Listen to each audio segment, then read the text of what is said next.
There's no chance of the Ravens ever even getting remotely close. So Nim1 says, Day 9. In the beginning, Mardow went Baneling Ling Roach against the Marine tank. What units do you think he should have used if Terran went Thor tank instead? So part of the reason I like the Zergling Baneling Roach approach is because what was Mardow's strategy in the early game? It was stay alive, and the units he got were Roaches and Zerglings. So for the mid game, he already has these two structures out. Just upgrade them and throw in some Banelings into the mix. Presto.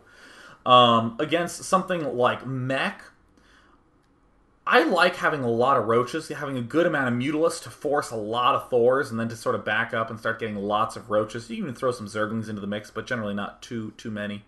But against mech, still the immobility is such a huge issue that the idea of piercing multiple locations is how you end up winning. I mean, an amazing example of that is Idra against the Little One, where Idra was able to defend these pushes, these big scary mech pushes, and then counter-drop with a bunch of Roaches. Not counter-attack with Roaches, but counter-drop.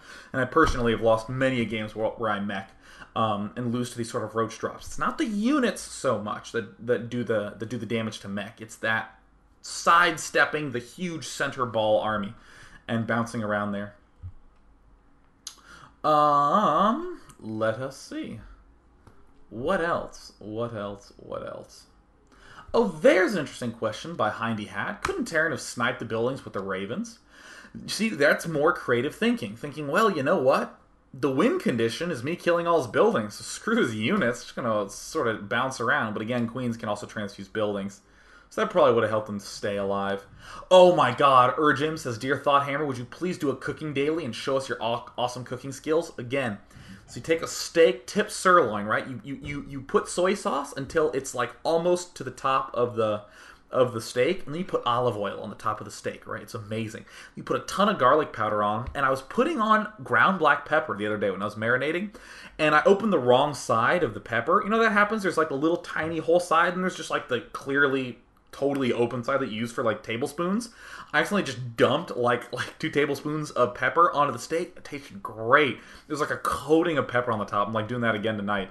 And then of course basil. And then you just cook it 3 minutes on either side if it's like a 1-inch thick steak. So good. Alright, okay, cool. So Lone Sword says, Day 9, when should someone judge when to do a tech transition? When should it be, what should it be based off?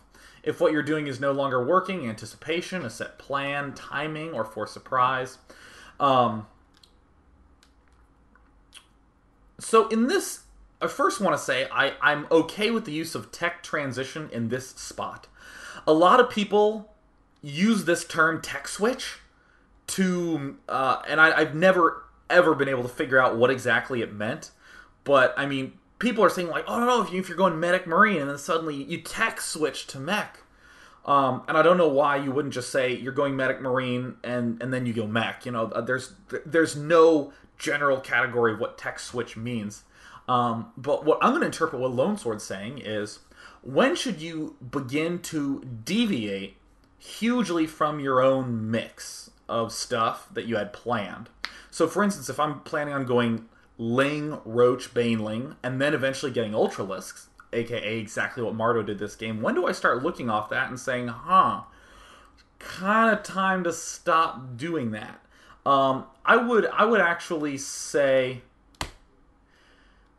there's 2 different situations. One is you have a clear set in stone plan. You say something like, if I see unit X, then I will get unit Y.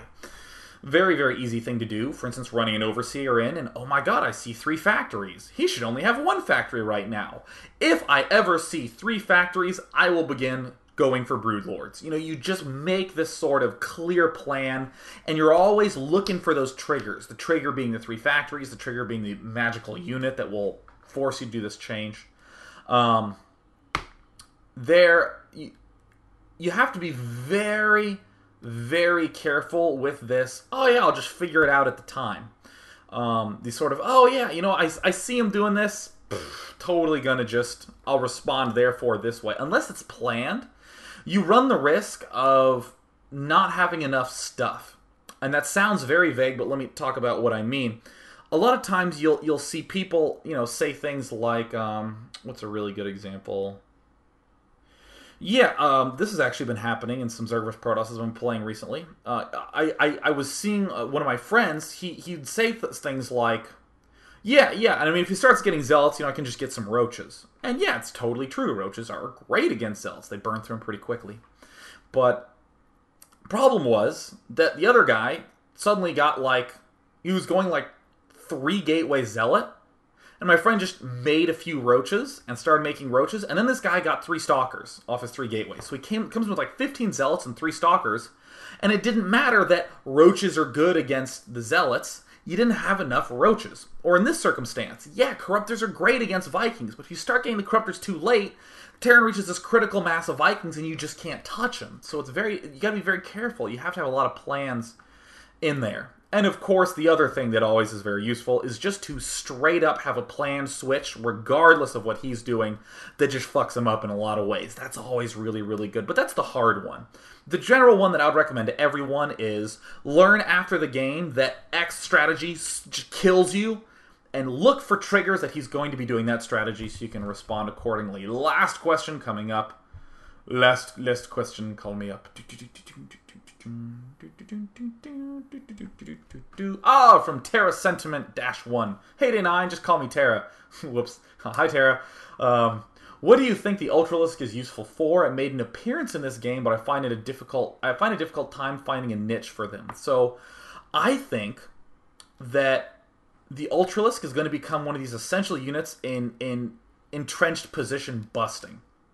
So, for instance, you have a ramp, you have tanks, you have bunkers. How do you break it? Sending Zerglings up the front, bad. Sending Roaches or Hydras up the front, bad. Getting stuff in from the other angles, that seems pretty good. But what about an Ultralisk Queen push, where you're just constantly transfusing these Ultralisks at the front? That's a great way to just break through power overwhelming style. Also, they're very, very good for building killing. So for any of you who have not had the lovely opportunity to Nidus Worm Ultralisks into the back of a base, oh, it's so sweet! You can absolutely do a lot of damage with it. Ultralisks plus other things, I think, is the key. It's not the sort of unit that you just say, oh, he's going tanks, he's going mech, let's get Ultralisks. It's the fact that Ultralisks work well on creep, that Ultralisks can, kill buildings so fast. So for Nidus Worms, it's the fact that they have so much health, so you can keep healing them. These are the things that I think that the Ultralisk, we're going to start finding have huge uses for, is that they just supplement with a lot of things super nicely. So you know what? I'm done finishing with the daily. Tune in tomorrow and the day after that, and then on Thursday, I'm doing a post-mortem of the launch event, so you can find out how much shit almost went so wrong. There was a nuclear bomb pointed at my head for this whole event. And as it turns out, that's just the way that events work. So without any further ado, thank you very much, ladies and gentlemen. I need to go start putting pepper on my meat, and then I gotta flip it in the soy sauce. I can't wait. I'm such a giddy little schoolgirl when it comes to my steak. Oh, I love tip sirloin. Alright, ladies and gentle people, I am going to go to bed, and that's going to wrap up the daily. Thanks for tuning in. Cheers.